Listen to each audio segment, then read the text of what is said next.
يا مرحبا بكم بقناة اليا ديزاين. فيديو هذا اليوم راح نتعلم شلون نسوي سلطة بسيطة وصحية، ممكن تصير فطور أو سحور، فيلا نسويها. بالبداية حنحتاج معكرون مسلوق وبارد حسب اختياركم. أنا اختاريت إن نوعية تكون ملونة. حنحتاج الذرة كذلك مسلوقة وباردة. حنحتاج فلفل أحمر أو أخضر حسب رغبتكم. حنحتاج زيتون أسود أو أخضر مقطع. حنحتاج معدنوس، كذلك حنحتاج زيت زيتون، وحنحتاج روب أو لبن حسب الرغبة. في البداية نحط الروب ونخلطه لحد ما يصير شي شبيه بالكريمة.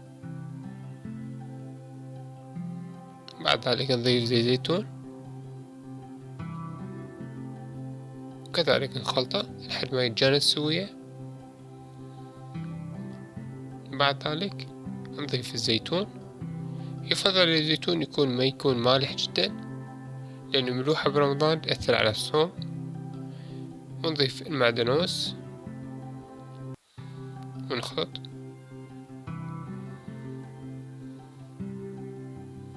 بعد ذلك نضيف الفلفل الأحمر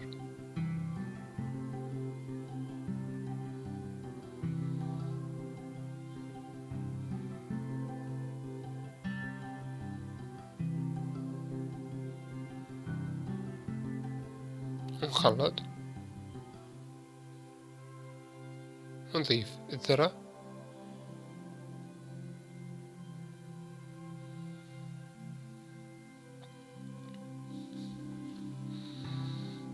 آخر شيء نضيف المعكرونة المسلوقة. مثل ما تشوفون هنا أنا ما ضفت ملح، لأنه اعتمدت على الملح الموجود بالزيتون، وحتى الخضروات الموجودة بالسلطة تنطي نكهة أكثر، وكذلك الملح الزايد برمضان ممكن يعطش. فهذه الوصفة سريعة وسهلة، ممكن تكون السحور أو تكون على الفطور، كذلك غنية بالكربوهيدرات والمواد الغذائية اللي تساعد على تنظيم الطاقة خلال فترة الصيام. فأنصحكم تجربوها لأنه طعمها كلش طيب.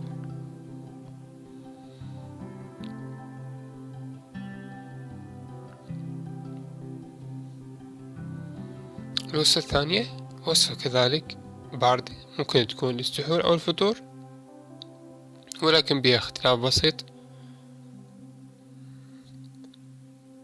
فخلينا نشوف شنو نحتاج. هنحتاج كذلك ذرة، هنحتاج فلفل أحمر وأخضر، هنحتاج بتيتة مسلوقة. أنا بالنسبة لي أنا ما شلت القشر لأنه فائدة بيه أكثر. هنحتاج روب أو لبن حسب الرغبة. هنحتاج معدنوس، هنحتاج ليمون، قشر ليمون وحبة سودا. نخلط الروب ونضيف له الحبة السوداء، نضيف قشر الليمون والمعدنوس ونخلط. بعد ذلك نضيف البوتيتا ونضيف باقي مكونات السلطة.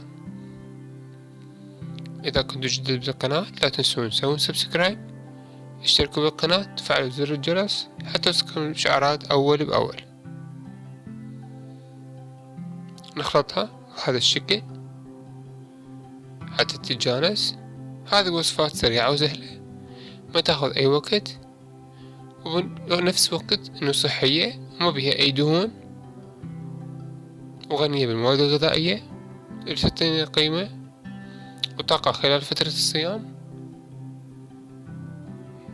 يا ريت تجربوها وتنطوني رأيكم بها. مثل ما تشوفون أنا ما استعملت أي ملح وما استعملت أي مواد صناعية، غير ناس ممكن يستعملون المايونيز، بس أنا ما أنصح به. وبهالشكل هذا ساعدنا وصفتين لسلطات صحية ممكن تكون الفطور والسحور. وألف صحة وعافية، وشكرا لكم.